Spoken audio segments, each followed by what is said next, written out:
कि दो महत्वपूर्ण प्रश्न सरकार के सामने हमने विधान पटल पर लाया था।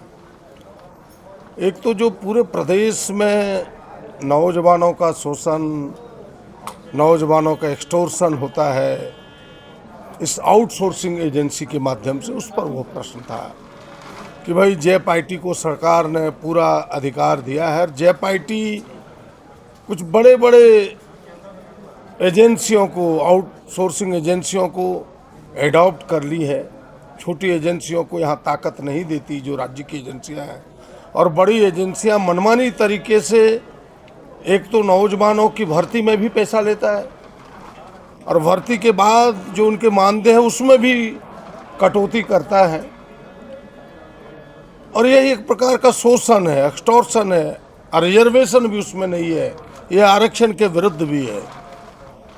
सरकार ने कहा है कि नहीं, हम इसको एक बार अपने विभागीय पदाधिकारियों से दिखा करके, और जो 2 सालों का एग्रीमेंट है हमने कहा उसको आपने एक्सटेंशन दे डाला है, बोला इस एक्सटेंशन का भी पुनर्जांच कराएंगे।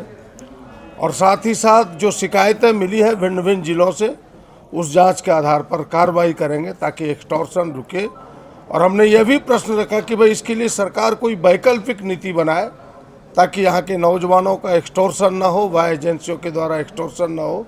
सरकार ने कहा कि उस पर भी आगे हम विचार कर रहे हैं और आगे जल्दी विचार करेंगे। मामला था, आप सबने देखा होगा कि वो ओबीसी के आरक्षण का मामला है। राज्य सरकार ने कहा कि 2022 में ही 11 नवंबर 2022 को हमने महामहिम राष्ट्रपति के पास इस विधानमंडल से ओबीसी का 27%, एसटी का 28% और दलित का 12% आरक्षण, कुल 77% और 10 ईडब्ल्यूएस का अनुशंसा महामहिम राष्ट्रपति को भेजा है। 2 वर्षों से वहाँ लंबित है। हमने कहा कि भाई इस पर तत्पर कार्रवाई हो, इसके लिए सरकार को प्रयास करना चाहिए। और तमिलनाडु के उदाहरण हमने बताए कि जिस प्रकार से वहाँ पार्लियामेंट में, उस समय कांग्रेस की सरकार थी देश में, पार्लियामेंट में संशोधन ला करके और उस संशोधन के माध्यम से वहाँ 69% आरक्षण दिया है, 50% लक्ष्मण रेखा को पार करके। यहाँ भी पार्लियामेंट देश हेतु आप माननीय प्रधानमंत्री से, माननीय राष्ट्रपति से यहाँ की सरकार गुहार लगाए, ये मैंने उनसे आग्रह किया है। सरकार ने केवल इतना कहा है कि हम इस पर विचारोपरांत आवश्यक कार्रवाई करें।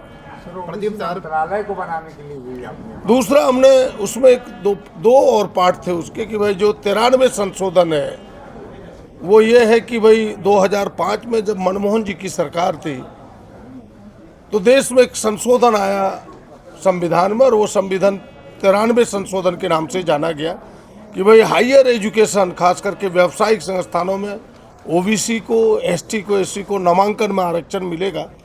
उन्होंने कहा कि यहाँ प्रभावी ढंग से लागू, अगर कुछ कमी है तो उसको हम आंतरिक रूप से दिखवा करके प्रभावी करने का प्रयास करेंगे। और हमने कहा कि भाई पिछड़ों के लिए अलग मंत्रालय की घोषणा हो। सरकार ने कहा कि नहीं, जो अभी मंत्रालय जिसके मातहत काम कर रहे हैं उन्होंने अपनी बात कही है कि हम उसके तहत बेहतर काम कर रहे हैं। अभी सरकार अलग मंत्रालय का एहसास नहीं करती है, लेकिन हमें लगता है कि यह मेरी मांग जायज़ है।